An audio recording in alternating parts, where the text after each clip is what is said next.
with you all. Hello and welcome to the Brooklyn Rail's 995th New Social Environment. I'm Eleanor, a programs associate here at the Rail, and I have the pleasure and privilege today of being your MC for a conversation with Andy Holden and Charlotte Kent. And now I'll introduce our guest and host for the NSE today. Artist Andy Holden is known for his intensely personal, eclectic work, often involving cartoon representations of himself and an oscillation between irony and sincerity. From 2011 to 2017, Holden worked on Laws of Motion in a Cartoon Landscape, an hour-long animated film proposing that the world is now best understood as a cartoon. The sequel, Structure of Feeling, attempts to describe the world to come. Holden's work can be found in permanent public collections of Tate, Bristol Museum, and many others. And our host today is Associate Professor of Visual Culture at Montclair University, Dr. Charlotte Kent. Dr. Charlotte Kent has a particular interest in historical frameworks for art practices with a research focused on contemporary digital culture and the absurd. She writes for an assorted magazines and various academic journals, and we are so lucky to have her as an editor at large here at the Brooklyn Rail, where she writes a column on art and tech. Andy and Charlotte, thank you so much for being here today. I'm so thrilled to pass it over to you, Charlotte. Thank you so much, Eleanor. Thank you so much to the audience and the Rail for having us. I cannot tell you how delighted I am to have us here today. Eleanor, if you go ahead and put up the first slide. I learned about Andy's work actually right as COVID was happening, and was so excited about it that I sort of reached out to him, being like, hey, hi, who are you? And what is this thing you're doing? We continued to sort of email a bit. We wound up having a Zoom call. And then it was because, in fact, of the Charles Moffett show that's currently in New York that I finally met this amazing person in person. And so it's sort of also kind of funny full circle to be back here on Zoom together with you, Andy. You're seeing some of the work as it's installed at Charles Moffett Gallery. And I'm actually going to hand it over to you, Andy, just to talk us through a little bit about this show and sort of how you selected some of the pieces that we are seeing before we kind of launch into the larger context of everything.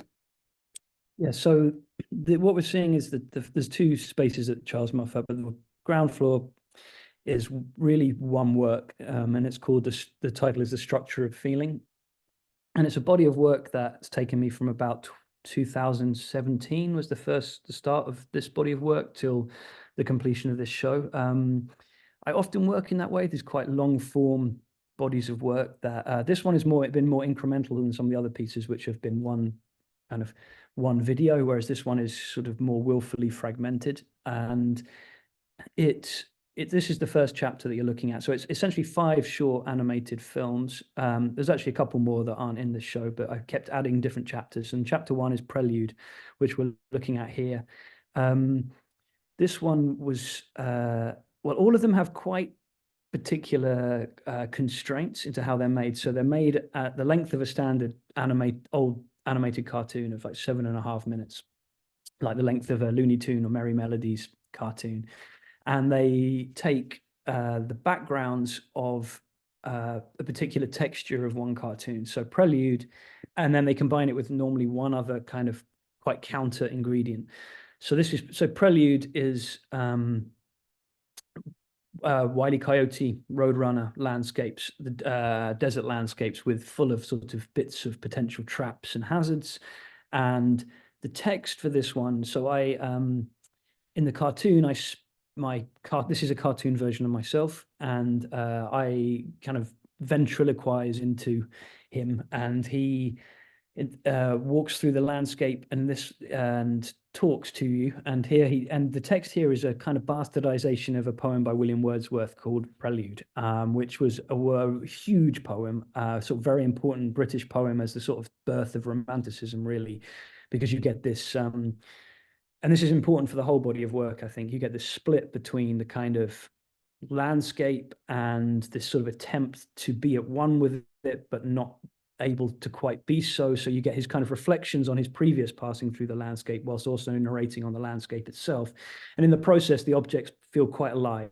There's a sort of real presence of, but the irony with this one is that Wordsworth's Prelude is all written about the Lake District in Britain, and so I'm kind of imagining that this is the Lake District after an environmental disaster. So this is kind of, he's like talking about it as if it's the Lake District, but it's all desert. So it's kind of, but because it's super familiar, because you know it from Wile E. Coyote, is a sort of disjunctive.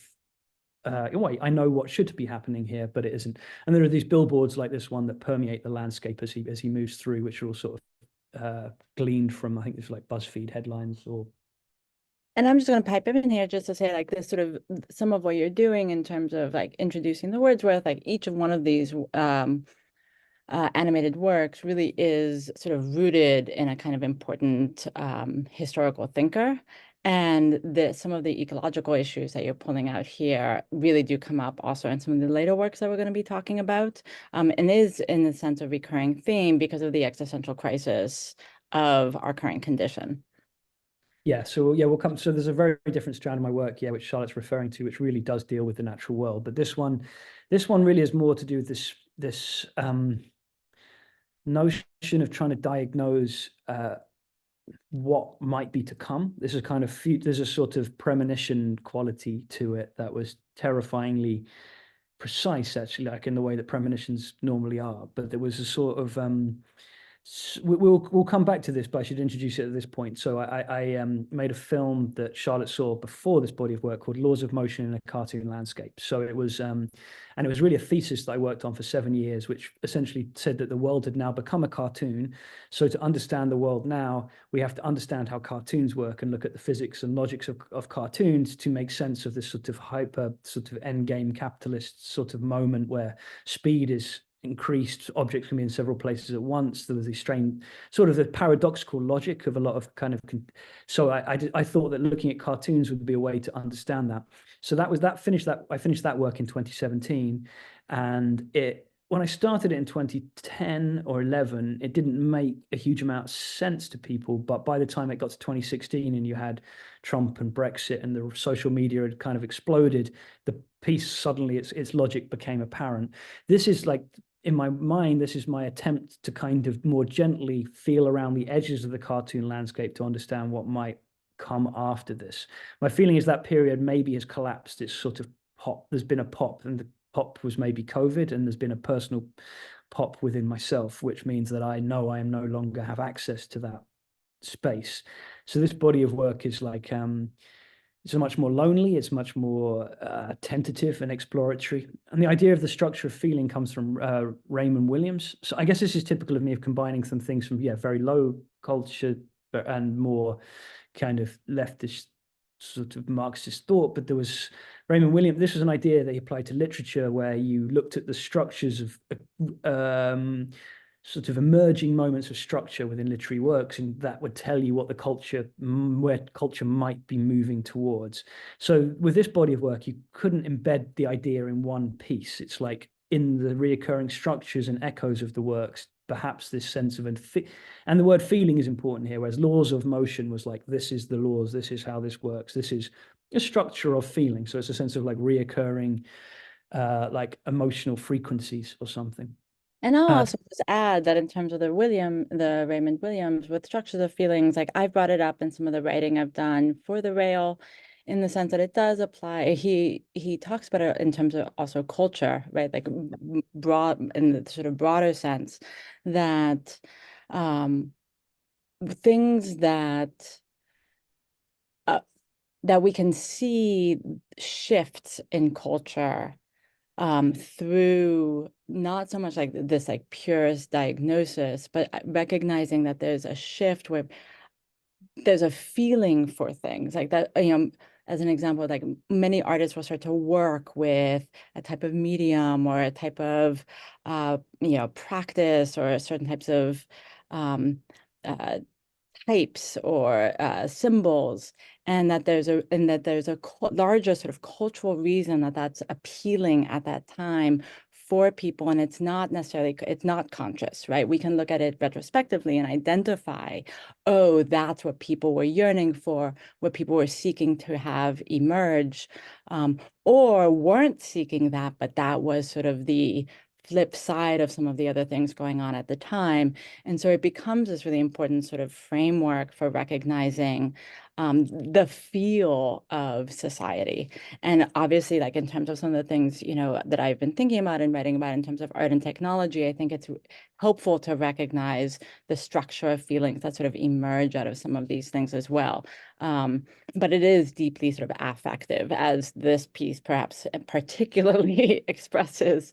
And if I can just stop you here for a second, what made you make these sculptures? Like, what was some of that about? Because I had been less familiar with these. Yeah, I mean, this was just like the last final texture, I think, was moving it out of the animated and the 2D to try and, make some fixed, solid images in a kind of, a kind of funereal. I mean, they were also, they are, imagined moments of cartoon death, which in cartoons is sort of imminently reversible, but by fixing them in sculptural form, like perhaps they're not. There's a slightly different, they are slightly, the irony is still there, but I think they're just, if this had been an animation, there'd have to be a frame afterwards or a loop or something. But, by turning it into, pulling it out of, and this sort of bombastic, reoccurrence of, I mean, ultimately what I'm doing here is killing off the cartoon version of myself. Like there's always an internal, as well as like some theoretical logic, there's always a personal logic, which was to sort of, I ran with this idea for a long time, and then I had a big rupture in life that meant I can't see things in the same way that I did. And part of it was like I felt that I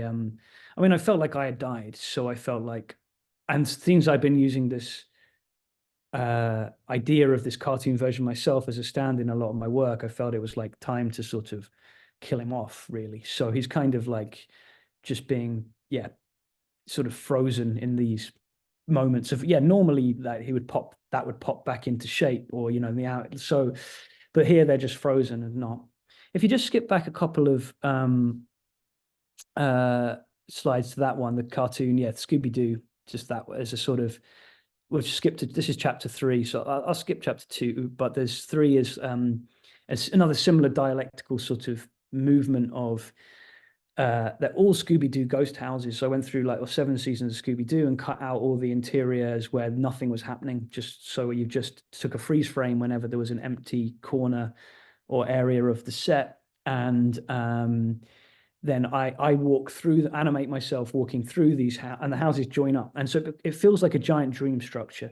And the texture is Freud's interpretation of dreams. And it's kind of playing with also that YouTube idea of compressing something incredibly complicated down to 5 minutes. Like you're in here is all you need to know about X in 5 minutes. So in my case, it was like, 7 minutes, so I went through the whole of interpretation of dreams and took down the bits that I felt like I needed. Then I compressed them and mangled them a bit. And it's intercut with also, I used to leave a recorder on my pillow, so when I wake up, if I'm talking in the night, it would trigger it to start, and then I could record the dreams straight into and so it starts off with a tape where you can hear me describing a dream, and then of about a house, and I kind of can't tell if it's my anyway, and then it morphs into this Freud text, and I'm walking through and the idea is that I'm trying to interpret the Scooby-Doo houses as if they're a dream structure. But the bigger idea really is actually why I go back to Freud's interpretation of dreams. It's the first book really for me. It's not, I found others since, the Anatomy of Melancholy, there are other things, but like Freud's like the attempt to sort of put a schematic or a rational explanation on the seemingly illogical. Like prior to Freud's interpretation of dreams were the realm of the esoteric and the symbolist, the idea that they had some kind of current so this idea that's central of the sort of the recent past and the deep past being mixed together in dream logic, and that it's ideas of wish fulfillment. So I'm walking through trying to read Scooby-Doo's houses as if they're a dream. That's kind of the texture of this one. But it's also a sort of interesting thing to bring up in terms of some of the shifts that you're talking about, because one of the things that's so dramatic about Freud is the way in which he basically turns upside down our understanding of what is most true, right? So there's a sense that like I walk around the world and what is true are the things I do and the things I say, and the life that I'm kind of governing in this rational way. And part of the reason Freud is so upsetting is the notion that actually it is the unconscious that is the most true, and that it's actually those dreams and the slips and the slip, the words that you didn't mean to say, and those kinds of things that are actually expressing something that is truer than the truth you recognize about yourself. And it's that inversion that is partly why people were so upset, but speaks to this kind of also extension that you've been sort of pulling at with the cartoon landscape too, in the sense that things are upside down. Things are no longer as they are. And though Freud now seems like super obvious to everyone and everything, we often forget that that's actually pretty weird, and that we have been living kind of in this upside down world over the last century that just seems to be sort of ever more so to some degree. Just to add. Yeah, absolutely. Yeah. Well, And wandering down through the show. There are yeah, this is little few more of this kind of, this is being run over by a steamroller or floating, dropping down through sky. And then in the next one is we actually go back to episode 2 and we see you inserted into it. So this happens occasionally. Who are you in relationship to your cartoon self? Don't know. I actually talk to my therapist about this sometimes. Like, I don't know. It is, I mean, this episode is, more sort of drug induced. It's sort of, it's Bugs Bunny's Woodlands and magic. The script is actually a story written on magic mushrooms when I was like, I don't know, a teenager. And I found it like this typewritten thing, but then mixed in with, Confessions of an Opium Eater and some of the like tiny fragments of text from this, but this one is also like maximum reflexivity. Like the film breaks, I walk in, the green screen's revealed. It's like it also has a real homage to Tex Avery in the sense of like this idea of kind of, the film barely gets going, it keeps breaking and it keeps, but of course it's all just playing with the material space of, and this one's more of and a tone or a feeling, a texture of things breaking down, but you being, not there's someone perhaps outside of you controlling it. It's almost a sense with this one, there's like I mean, I am the editor, so it's kind of makes this confusing loop because I am sort of playing with, disrupting myself as much as possible in these breaks, and then it finishes with, I mean, it almost descends into nonsense by the end. The script is sort of breaking down to like the loosest bits of like tentative poetry, really. It was this primary feeling though, actually, which was why I chose this short story I'd written that was, I mean, in many ways terrible, but it had this central idea, which was that I had this feeling everything was getting stuck to me. So I was sitting on the beach and I thought when I stood, I couldn't stand up because I thought the beach would come with me. And then as I was walking, I kind of thought all these people, like all of the beach had been like wrapped. And but then I thought this was like an interested, I was like, well, that is kind of, again, this feeling of this primary attachment, or this kind of the stickiness of everything. Like, so I was like, okay, that's kind of the tone, the stickiness of the film, the stickiness of all of it, and things just getting these ruptures. So I think at this point they get kind of hard, like, less didactic in, I guess, what they're trying to do. This chapter certainly has a lot of weird segues too. The music's all made out of transcriptions of bird sounds played on tuned percussion, which I did with my band. So it's like has this sort of unnerving woodland feel to it. And then, all right, so then this is the interior. I love this piece of you sort of cycling around.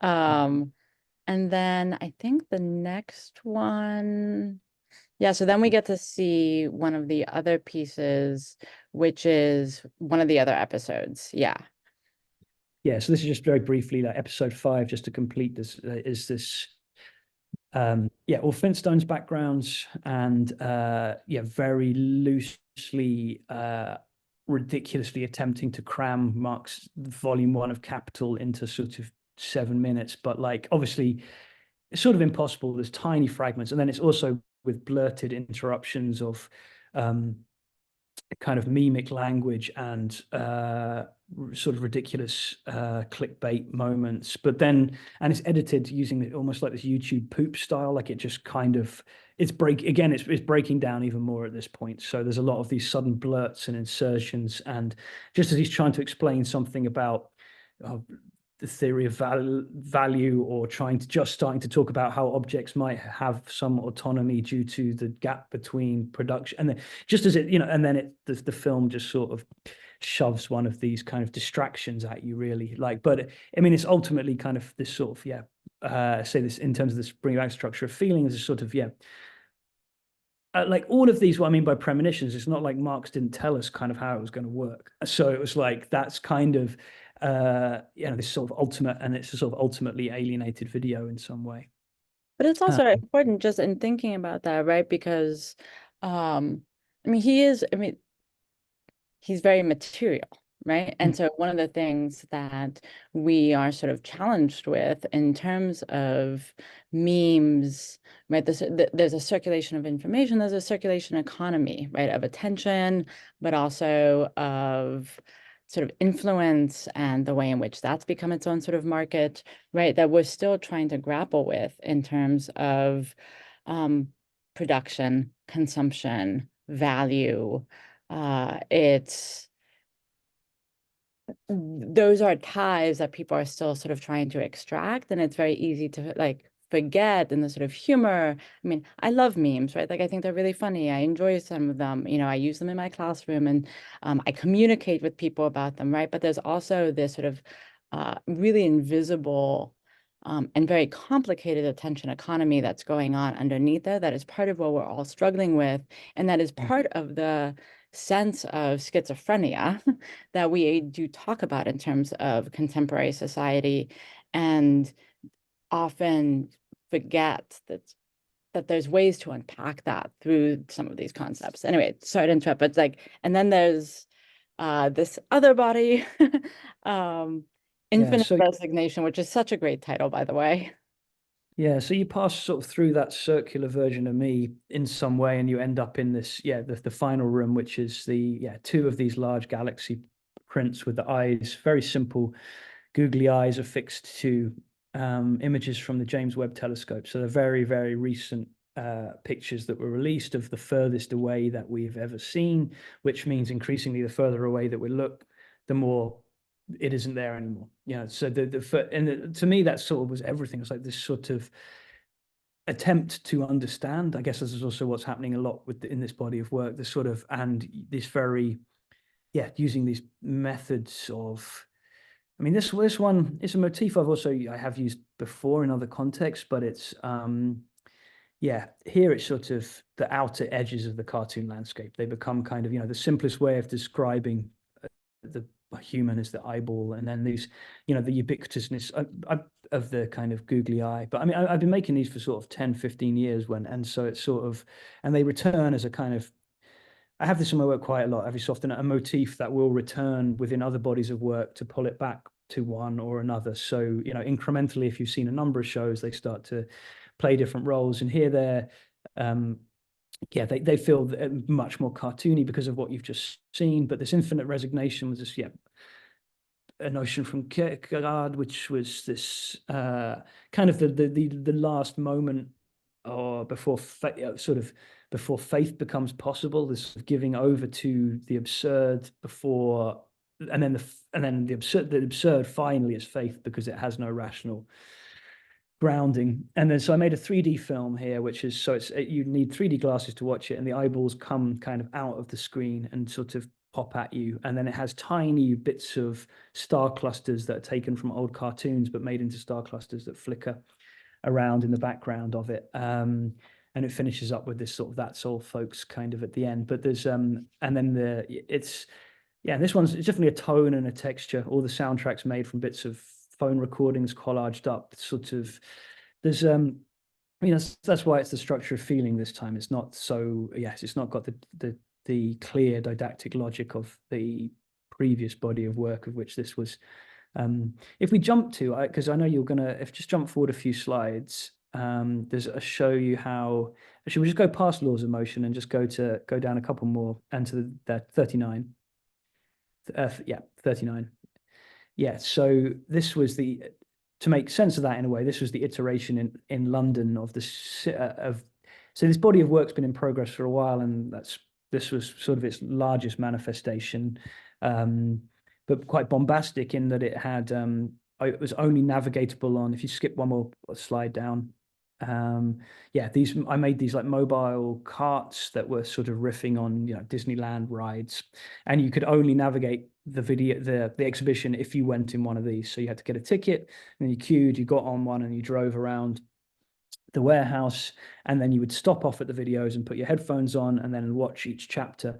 But so it was certainly the idea there, and it was this movement. If I'd made a work about the history of cartoon, which we'll talk about, then what comes next, but like Disneyland and the kind of blowing open of the cartoon into the real, or the cartoon as sort of all pervasive iconography in some way. So it's like, so the way to structure this show will have to be structured like a ride. So there are paintings, sculptures. I think there's one more picture of this. I think the next image. Yeah, there's larger sculptures, bits of cartoon props, and quite complicated lighting that changes, and then and you would park up. So it's sort of, this was like the way through to where we are, what we just looked at, but it's sort of very different way of approaching it. But this idea that it was kind of a total immersion in this, but it didn't really make sense anymore. The light was starting to break down into this feeling that I wanted to try and grasp. But at the same time, I mean, I want to point out, like, I think it's such an interesting way. I really had hoped that I'd be able to experience this when it was in London, but obviously pandemic made that difficult. This sense of, being in a ride context. And so that sort of, the way in which structures, right, like the environment that we're in, position us to have a certain set of expectations. And so we go into a ride, there's these sort of cartoony figures, right? We're sort of prepared. We are unconsciously also prepared. We're prepared for one type of experience. And then these videos are about Freud, Marx, like it's when you watch the videos that you've done, I mean, it's dense, right? Like, this is dense work, and it starts to shift how you're looking at what these cartoons are. But what is interesting about it is not just that it influences sort of how you're reading the cartoon, but then how I start to think about the lenses, both intellectual and sort of environmental, that influence how I'm engaging with the world, right? So like, how come I'm not bringing certain ways of thinking into certain contexts of seeing, right? And then how certain contexts of seeing predispose me to certain ways of thinking, which is, I mean, on some level, like as a visual culture prof, like nada, but it's so we have to, by necessity in the way we navigate the world, presume that what we're seeing is aligned with a certain way of thinking, because otherwise we would constantly be stressed and confused. And but to have that sort of interruption seems so important right now, because things don't really feel the way we're being shown them. There is this kind of sense of dis-ease with the world, right?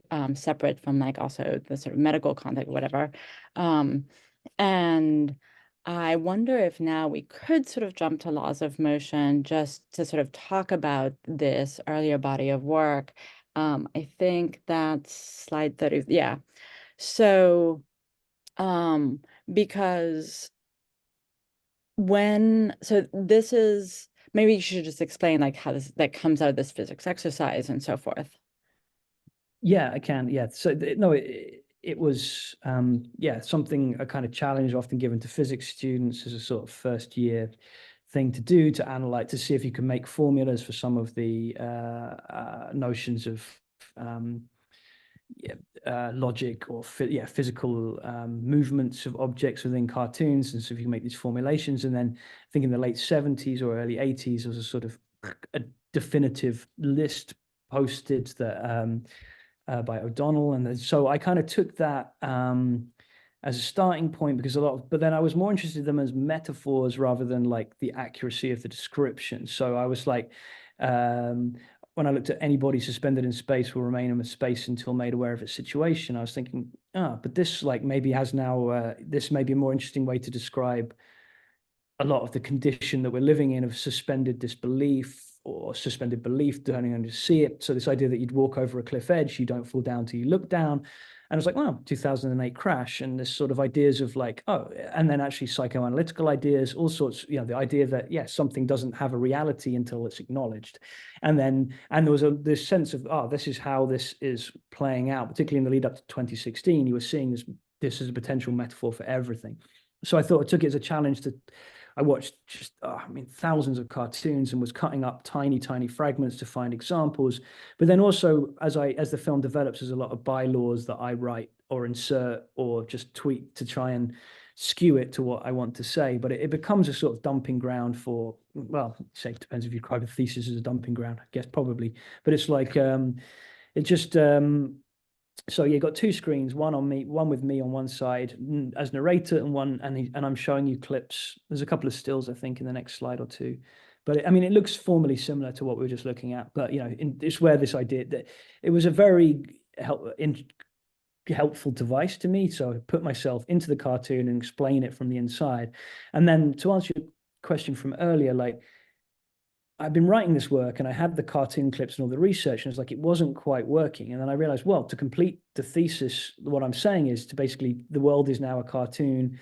To understand the world now, we need to first of all understand how the mechanisms of cartoons work. But then it's like, but the end of laws of motion posits that we have to ourselves to thrive become cartoon characters, that we have to embody oscillations of paradoxes and in a way it almost harked back to my manifesto that we'll talk about later, but these swings between irony or sincerity or doubt and knowing, the idea that this constant oscillation between 2 points, which I thought Bugs Bunny was the ultimate example of, like, can flip gender, can flip knowledge of being in a cartoon with unconscious knowledge of being in a cartoon. So this constant oscillation, I was like, you kind of, to survive this moment, you have to become a cartoon character, and therefore, like, obviously that sort of also was playing out in politics and in other worlds too. Those that were becoming successful were operating very much like cartoon characters, like over exaggerated parts of awfulness were becoming effective.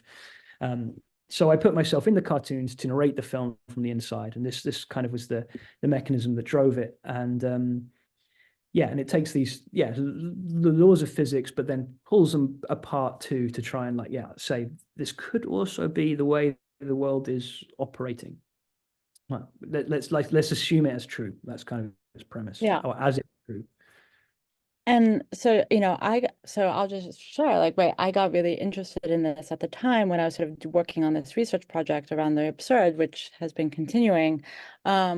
And thinking of the absurd, as this kind of existential construct that provides a helpful way of rethinking what isn't working. And part of it is that it's not an antagonistic approach, and it's not just that it's about silly and ridiculous, right?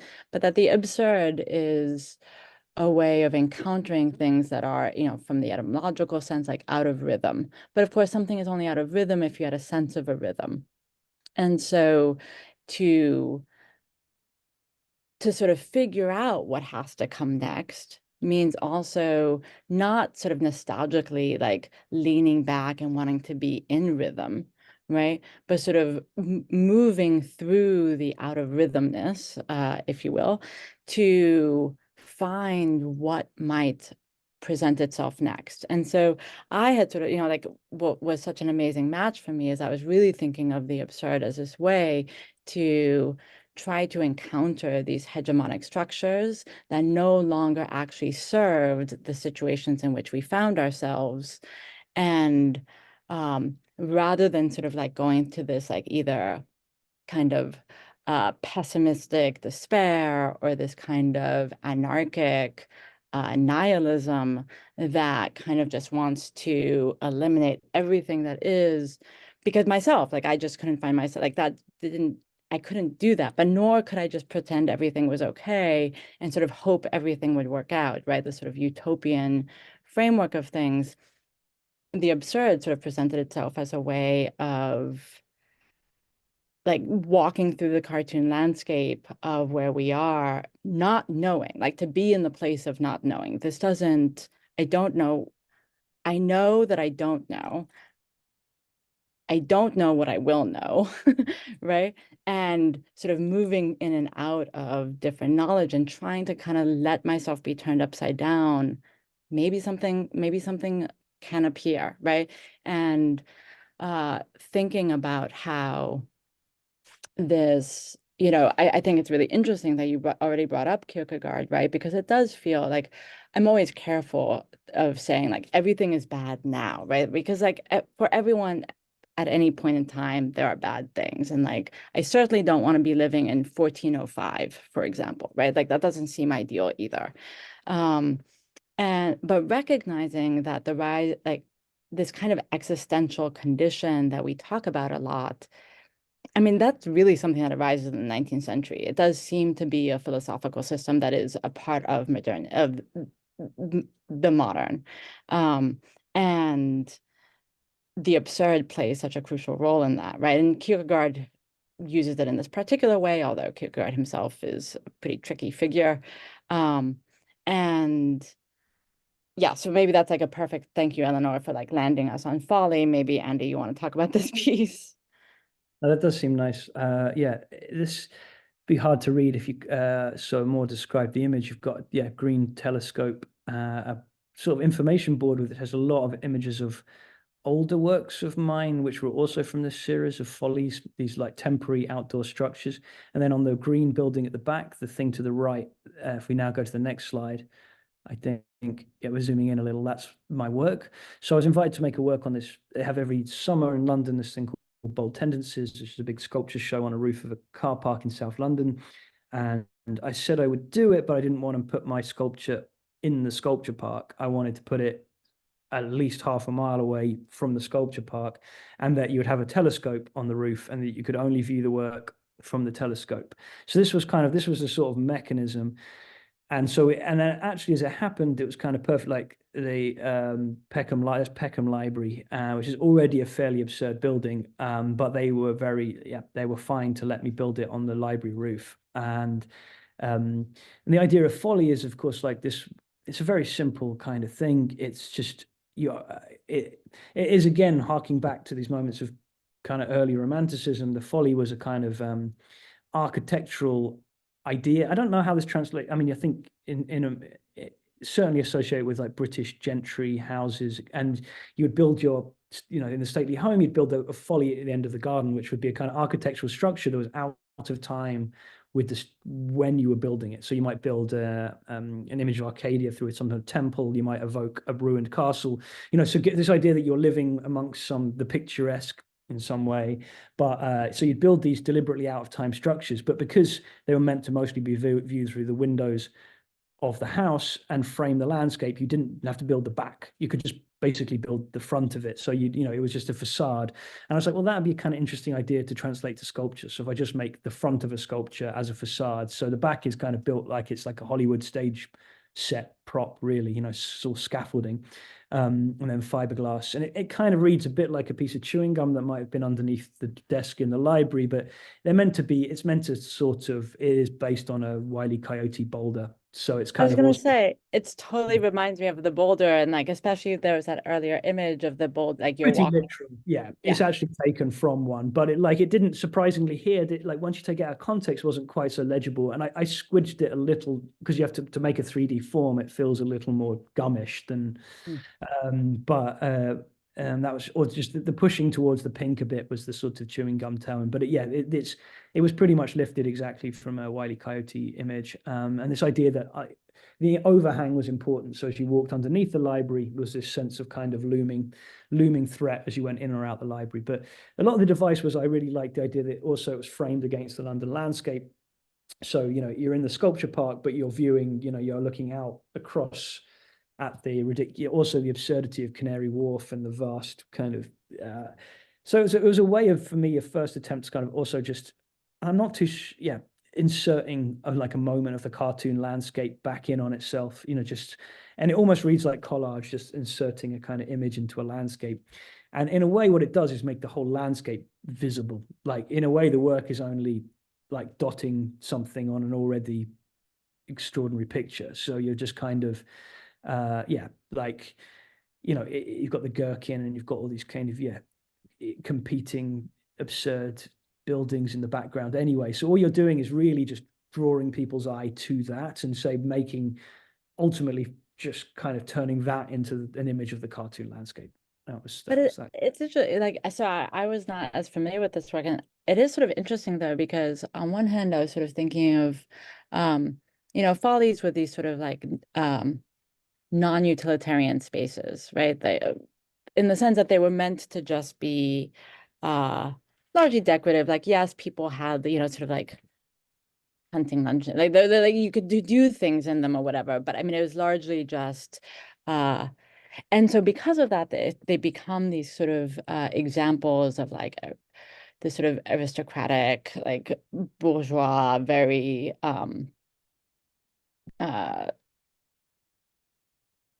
excess, right? And like luxury and so forth. But it's sort of interesting to think about them now because, of course, there's everything has developed this sort of utilitarian necessity. And so, research, like one is constantly having to prove the utilitarian value of something before it can be produced. And obviously this has, huge impact on the sciences, and it has a huge impact on the type of thinking we can do. It's almost that I'm wondering if like this is too far a stretch, but there's also a kind of reclaiming maybe of the folly going on here, that to be able to have some things that don't have to like fit a P&L sheet. Yeah. Yeah. Yeah. No, it's certainly tapping into that, this sort of, yeah.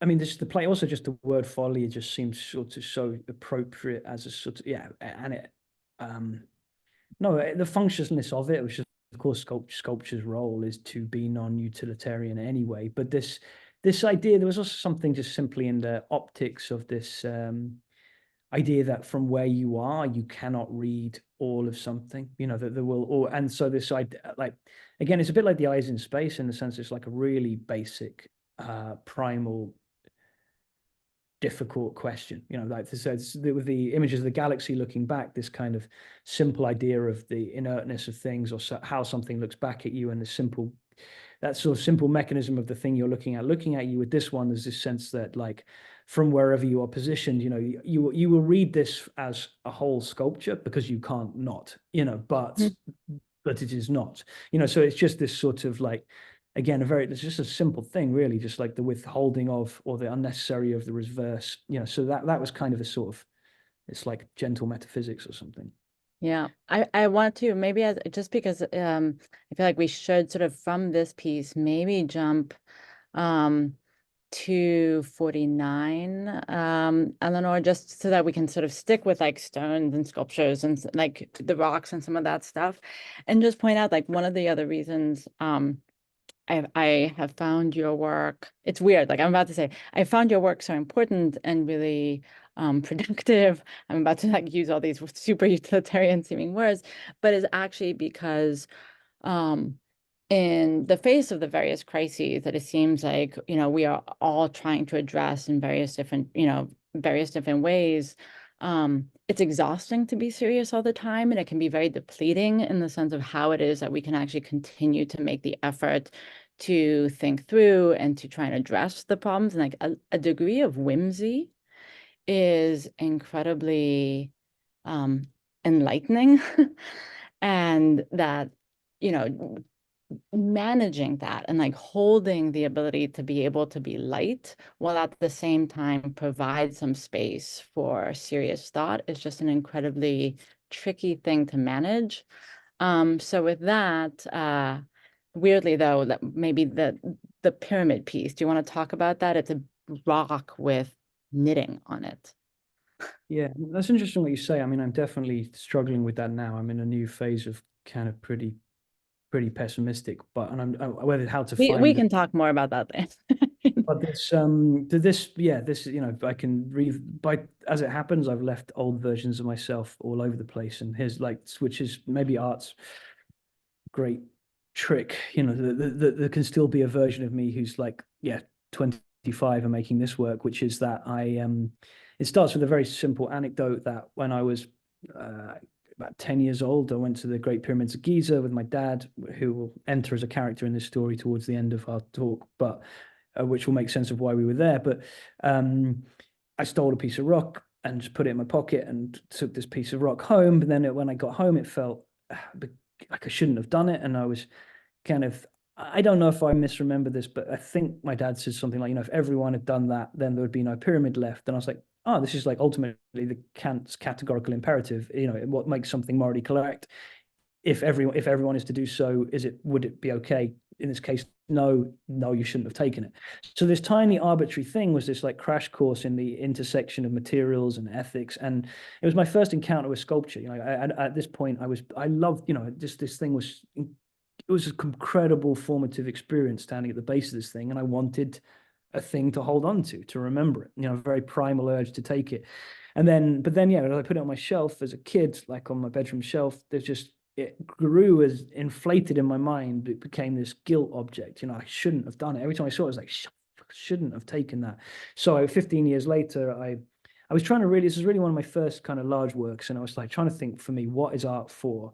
And I was like, okay, I think it's an emotional experiment. That's what it will be. Like some people, it's a formal experiment. Some people, it's some other kind of exchange with this. But for me, it's this. And so I was like, well, it might give me the luxury of this answer to this question, like what can be undone? So I went back to the pyramid and tried to find the space I'd put the rock from and put it back 15 years later. And again, there's these textures of flippancy playing with the curse of the pharaohs and like my tiny little bit. You know, if stealing the sarcophagus of Tutankhamun gives you death, then stealing a tiny piece of rock gives you mild guilt. So that was kind of my like.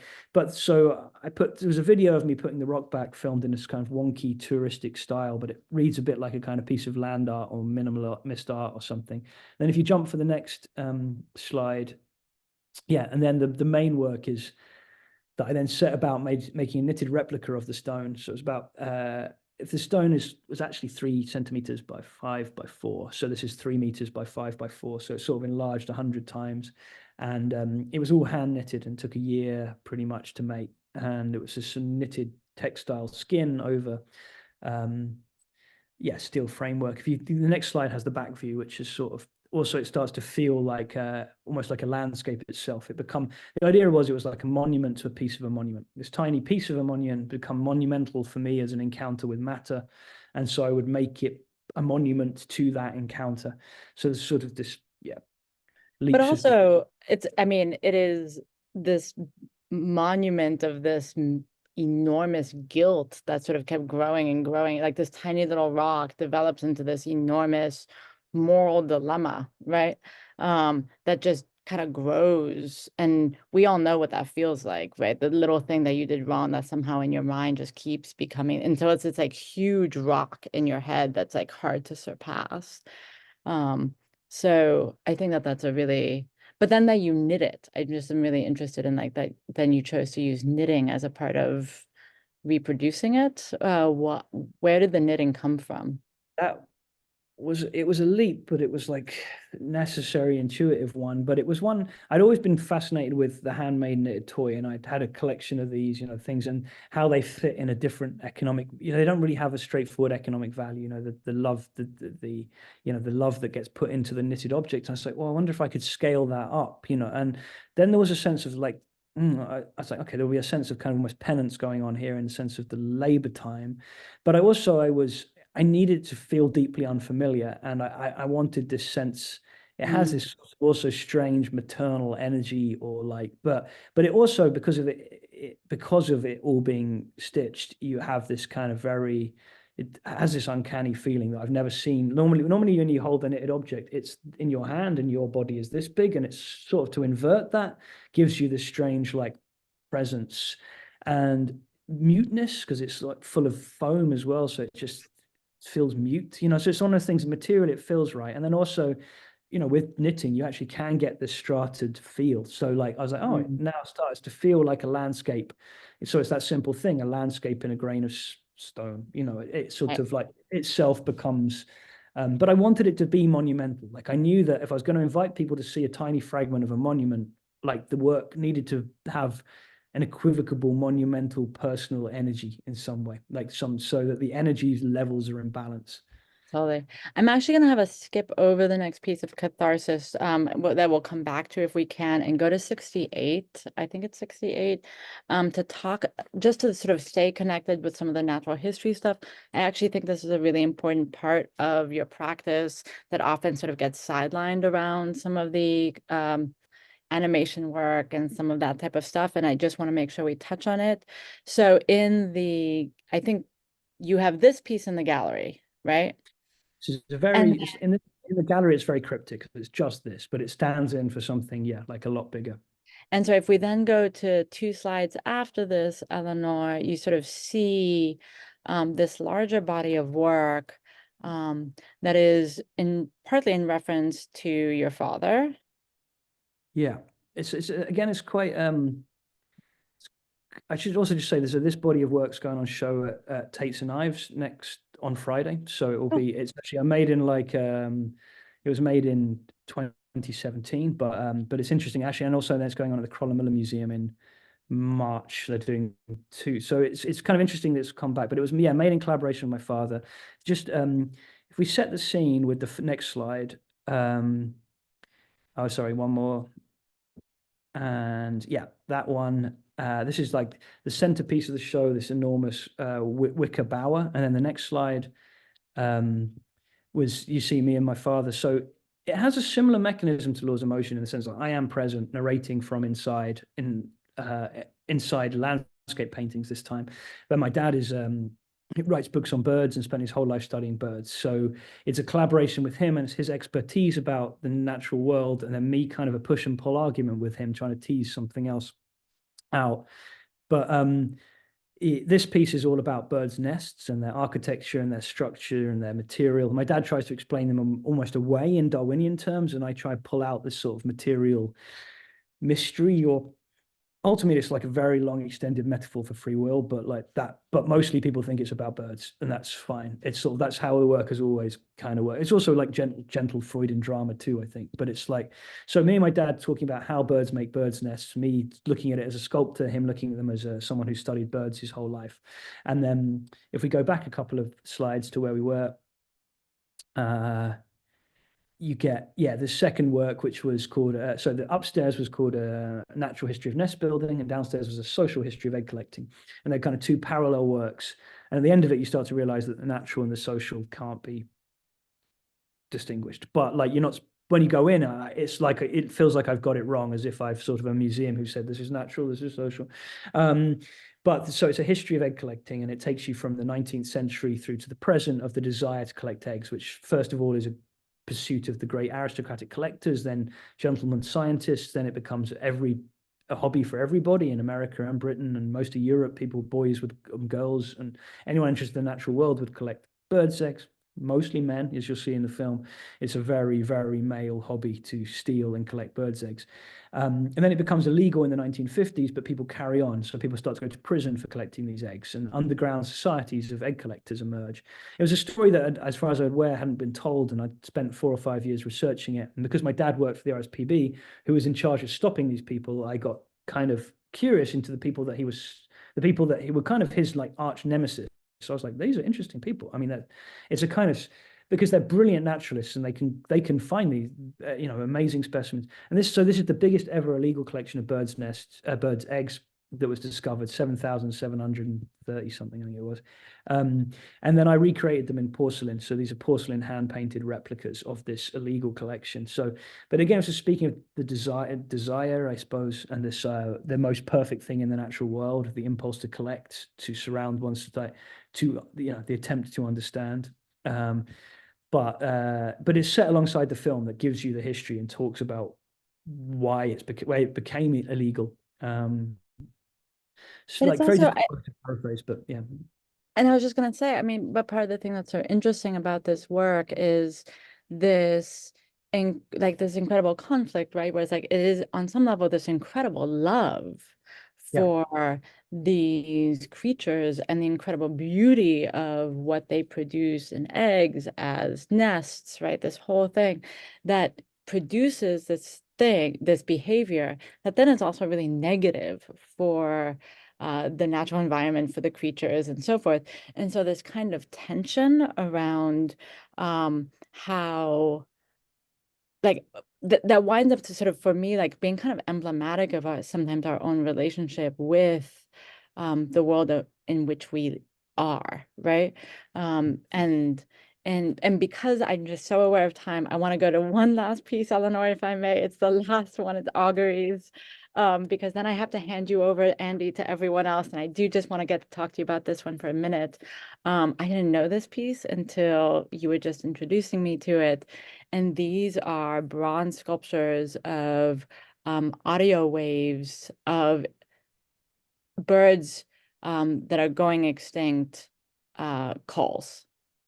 Yeah, exactly. So it comes out of the body of work we're talking about, which was exactly this to finish almost what you were saying, this, the idea of loving something so much that you might destroy it. This is sort of around that research of the egg collecting was a very, very important book called Silent Spring, which you lot all know from Rachel Carson, like the sort of birth of the environmental movement. Less, I mean, still big in Britain, but obviously the American environmental movement dependent on it. She comes up in the film about egg collecting, and it's what got me interested into it, because the thinning of eggshells was proof of the DDT, and she identified that through listening to the decline in bird calls.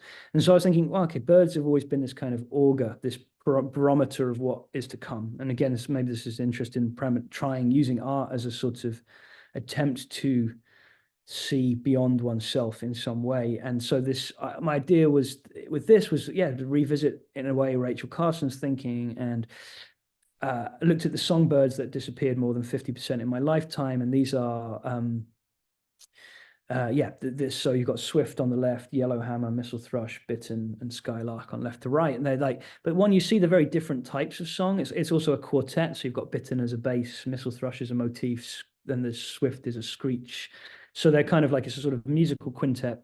And they're, songs that if we don't, they're not, it's not a sort of like, obviously massive, like extinction often gets the kind of lion's share of the attention, but like massive decline is like way more worrying. So actually these are birds that are like, would be prevalent. You'd have heard these songs everywhere, and you can still hear them. So no one's not super worried, but actually it's 50% is a huge.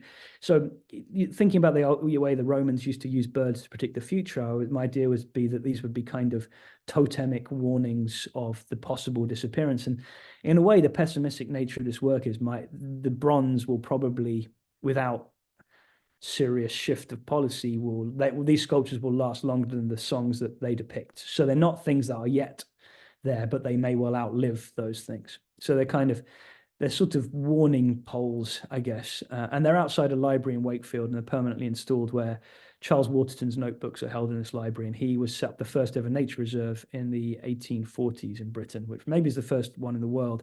And I went through his notebooks and looked at some of his premonitions from then.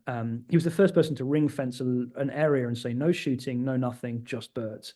So, I mean, you could do that because he's kind of a mad aristocrat. And so for a while, his ideas like disappeared, but actually he spent his time making close observations, and a lot of things he said about waterways, factories, what the Industrial Revolution would do to the countryside turned out to be correct. So it's sort of gently, they're gently like reiterating these kind of like mystical warning poles, but they are also like exact replicas of the songs in a way. So my idea was if like the world collapsed and they're buried in sand and they were dug up in 1,000 years, you could be like, oh, I think that's like that. That's how that sounds. I mean, it doesn't have pitch, so actually it's not quite true, but and they kind of evoke, they also evoke the right tone. Like the swift here looks like a church spire where the swifts would nest, and the bittern looks like a reed stem, and the Mistle's thrush feels like a tree. So they kind of like, they had this strange also echo to the sort of mechanical echo of the places these birds would have once occupied. Thank you, Andy, so much for explaining all of that. I mean, I will say, I think it's really great that we had a chance to go through such kind of diverse bodies of work. And that, the gallery has like at least these sort of signs pointing, viewers to these different bodies of work, because it is actually the totality that kind of makes up part of what's going on, even in what we sometimes see as like these cartoon contexts. It is time for me to hand it over to other people who have questions. But from glancing at some of the questions that have come up, I think there'll be the chance for you to talk about some of the pieces I made you skip over so that I could touch on these others. It has been such a pleasure, and I'll be following up with you, Andy, by email, because I need some information from you about something else. So with that, Eleanor, it's back to you. Thank you, Charlotte. And thanks so much, Andy, for all those amazing insights. Thank you, Charlotte, for your questions. Yeah, we do have a bunch of other questions from the audience as well. So for our first question, I'll pass the mic over to GE. Oh, thank you very much, Eleanor. Thank you, Charlotte, and thank you, Andy. Do you see your work as a way of restoring the connections between us and the environment through engenderment of non-human world? I mean, it would be a big claim to make that I could do that, but I think it's always something that everyone maybe aspires to in some way. I think, I think anyone who's sort of antennae is twitching slightly, that those connection points are severed in some ways, and lots of the work does touch on that, and makes clear that these distinctions that we've drawn can't always be held. So particularly to expand on the history of egg collecting one, what becomes very apparent is really how much law has to do with however much we it seems to be a work about beauty of birds and eggs, and then you realize how much of how we understand the social is constructed, understand the natural has to be managed and socially constructed and then drawn up in law, so like we cannot take this anymore, or you cannot walk here, or so there's this constant negotiation, and this sort of sense of being embedded, I think, is something I've always had. The sort of tendrils that go between you and a place, me and a place, have always been fairly strong. So, and a lot of this probably comes from, my father being in conservation since I was a kid, and he set up some very big thing in Britain called the Big Garden Birdwatch, which was a very early piece of citizen science where you get kids to count birds, but actually turned out to be very useful to understand, oh, this is, so I think I've always, had that kind of impulse. I at the moment, it's definitely it's a struggle at the moment with this idea of a climate emergency, because this idea of emergency is difficult for an artist, because it's like, that's not how, at the pace that I think or work. So there's a kind of, so we're at a tricky moment where a lot of these things that have been lower textures and frequencies are now bubbling, and so the urgency around the non-human actors, it's like how to engage, so it's how to retain speculative and open whilst also understanding that there's that the stakes in the game have changed in some ways, but that doesn't necessarily change what you have to do, which is still to stay with it, maybe, and stay amongst it and stay alive to the contradictions, that dogma, no dogma is going to be necessarily enough, or the fear of dogma in general, so how to sort of remain ambiguous whilst also urgent. That's the difficult mode of being. I totally get it. Thank you so very, very much. Thank you for your question. I appreciate that. Thanks, GE. I would love to ask a question, Andy, before we have others as well. I'm just really curious to hear more about the process of putting yourself in your work in such a kind of like literal and yeah, in such a literal sense. Like, I think, there's an argument that all art contains pieces of the artist within it, but I really love your choice to put such like a physical almost depiction of yourself within the work. And I'm wondering if you can just talk more about that process or how you kind of came to that. I know how I came to it, actually. Like, in a way, I guess my work, the context of the world in which I started to tentatively make work was was a relatively dryish conceptual world in which, or at least the environment that I found myself in the college that I was at. And it was almost like the one thing that you didn't do, really. Like, there was this sense of like objectivity. There was a sense that sort of, yeah, it was quite a lot of objective work. There was a sense that also things that were austere were somehow more like intellectually rigorous or something. There was this idea that there was a sort of, and this was always kind of antithetical to where a lot of the things that I really liked came from, which maybe were from, yeah, seemingly dumber things of popular culture in some way. And but also there was a sense of like, I wanted to get towards these big questions. I knew that, but I knew that I couldn't go straight to them. And I also knew that the only way I could interpret the world was through me. So I was like, well, you may as well be honest about it. Like, you may as well be clear.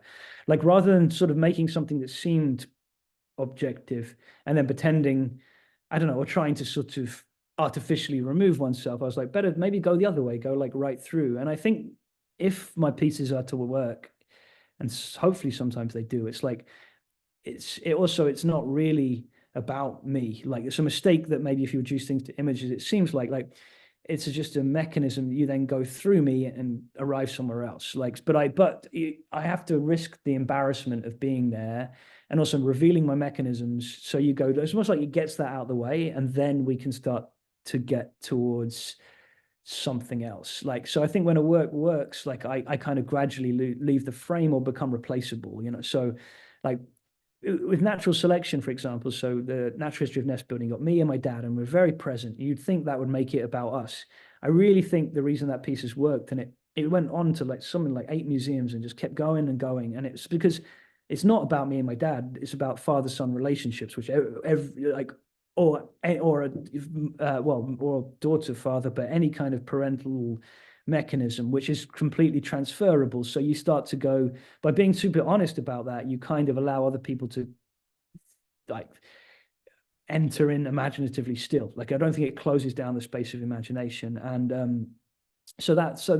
and in Pyramid Piece 2, there's a sense like it becomes, yes, I'm describing a very personal guilt, and you see me climbing on the pyramid and putting it back, and it seems in some sense very autobiographical, this moment of childhood upset. But then ultimately it was like, if you stay with the work, that's so obvious that you think about that for 10 seconds and then it's done. And then you start to think about other things, and which are the returning of cultural artifacts to places, or bigger, that sort of step one, a kind of colonial guilt. It's not about my guilt. And then step two is about just a bigger question of what can be undone. Like, so even if something is returned, is it, can it be returned, ever actually returned? Like, we're all about at the moment this, it must go back, but to where? Like, the same place doesn't exist. So that, that's the sort of level. So the first level is me seeming like it's personal, but I found it a helpful device because I am writing from me. So I felt to acknowledge that. Laws of Motion was the only work I was like, you are not putting yourself on this work. This is about the world and the description of the world. And the piece just didn't work. It just couldn't do it. Like, I tried voiceovers, I tried not to be in it. And then I was like, oh, you need to be in it as a cartoon character. So that gap between me and a cartoon me was actually kind of also describing something very precise about the real world, the gap between how one represents themselves and the mediated cartooning of the self that happens through this. And and the you that is the one that I'm, this isn't even my house. I just borrowed my neighbor's house because it has really good bookshelves. So it's like, this distortion of like reality that happens. And I'm not even making art at the moment. I'm just doing but I'm talking as if I am. So it's like, I don't know. It's that stuff, that gap between you as one presents and not, in that is kind of, well, everything that we already sort of talked about, this sort of impossible untangling of modernity and existentialism and the sort of doubt and gathering of choice. And as Charlotte quite already said, you can't really have one, one is completely codependent on the other. And all I'm trying to do a lot of the time is eke out some tiny space within that. That's fascinating. Thank you so much. And our next question will be from Chloe. Yeah, I'm gonna jump off of that amazing answer, Andy. My question, well, they're kind of two questions. One, as you talk about frameworks and mechanisms, you brought up early in this conversation Wile E. Coyote, and we at the office have the rules for Wile E. Coyote and Roadrunner printed. And I'm curious what role rules play in creating your cartoons as frameworks. And then my second question is, what are your other literary references beyond this as well? Yeah, I mean, that's interesting about rules.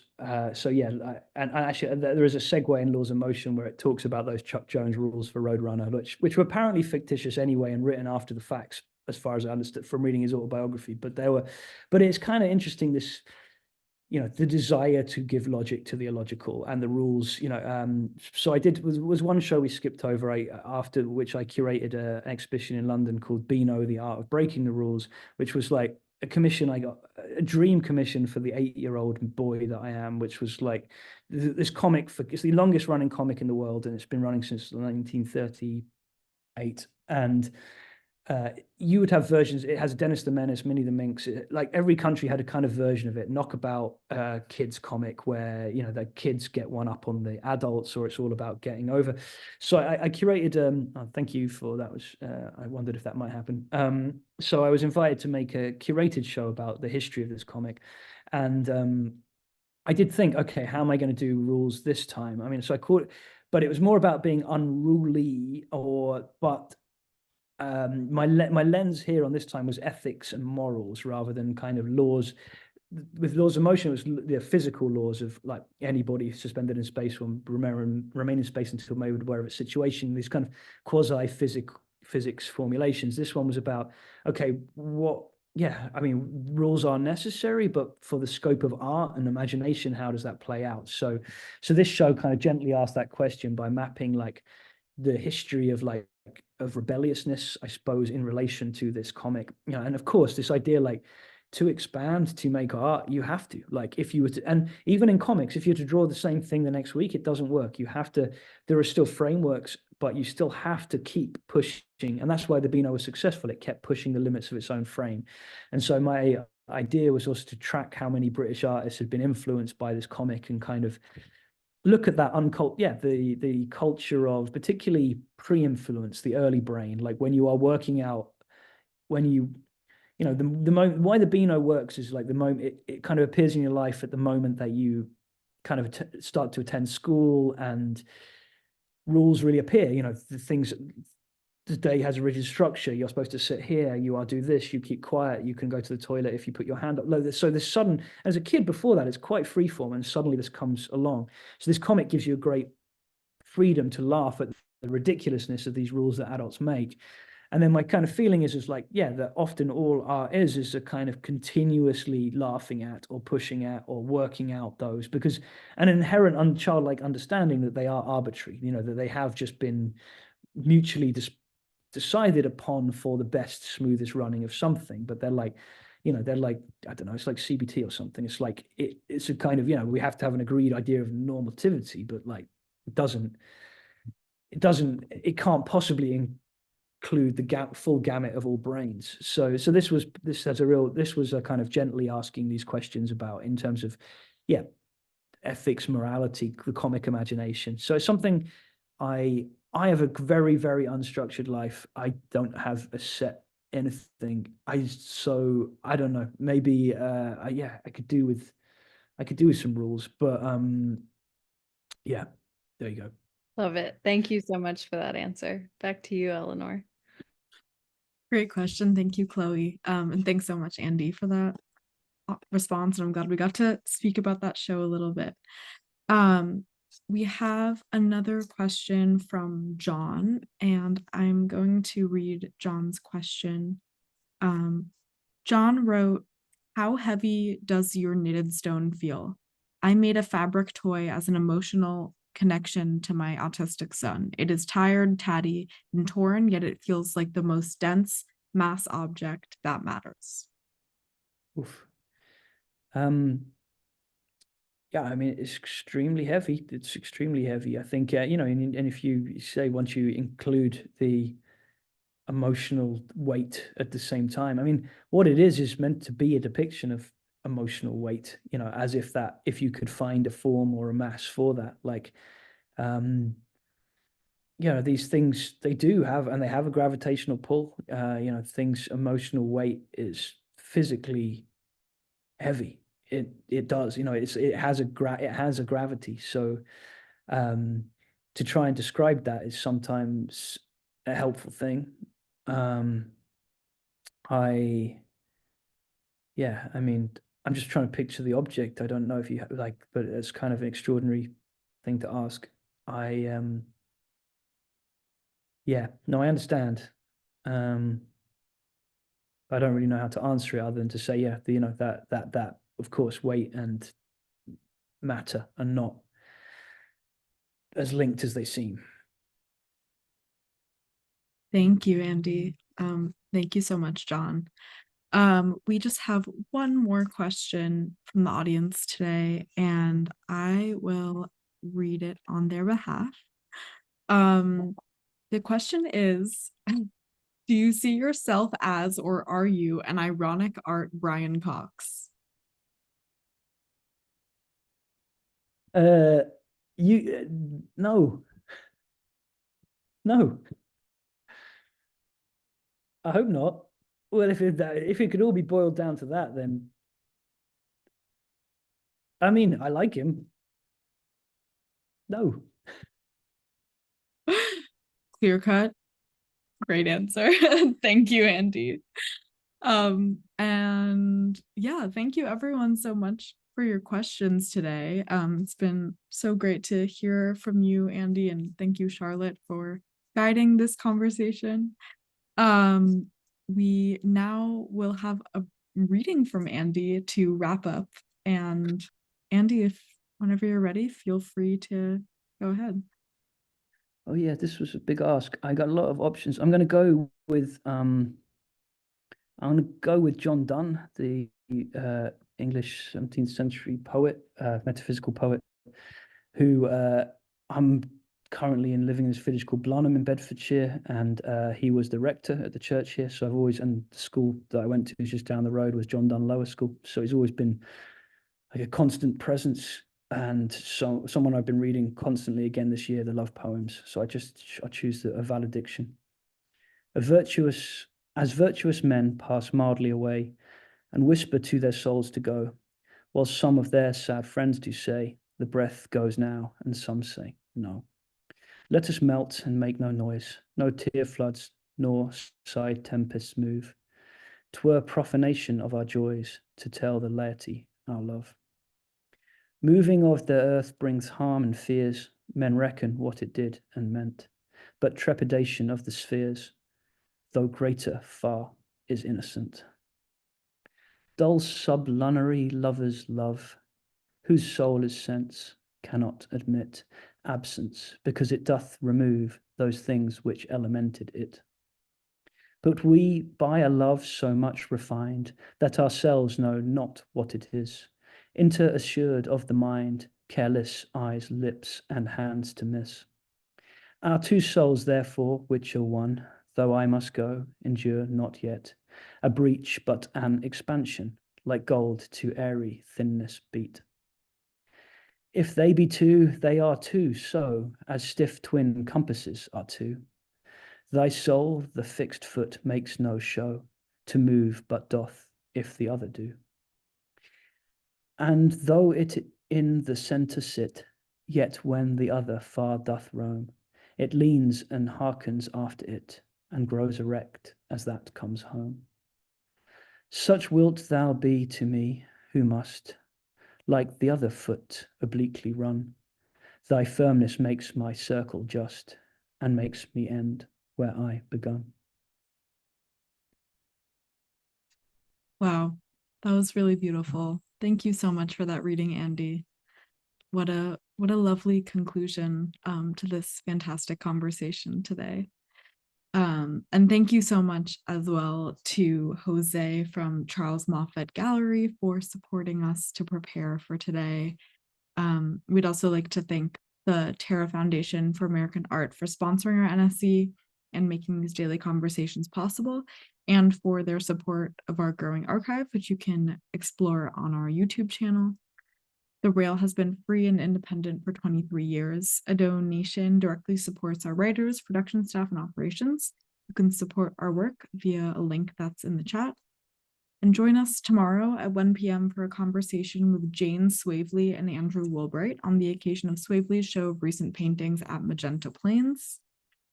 Thanks so much again to Andy and Charlotte, and thanks everyone for tuning in. And you can now turn on your microphone and say hello and goodbye as you leave.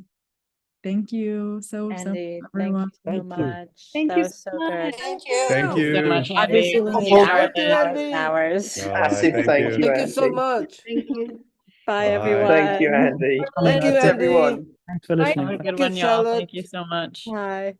Thank for now. you. Thank you, Andy. Thank you, Andy. Congratulations. Thank you. Go see the show, everyone. Yes, go see this. Bye, everybody.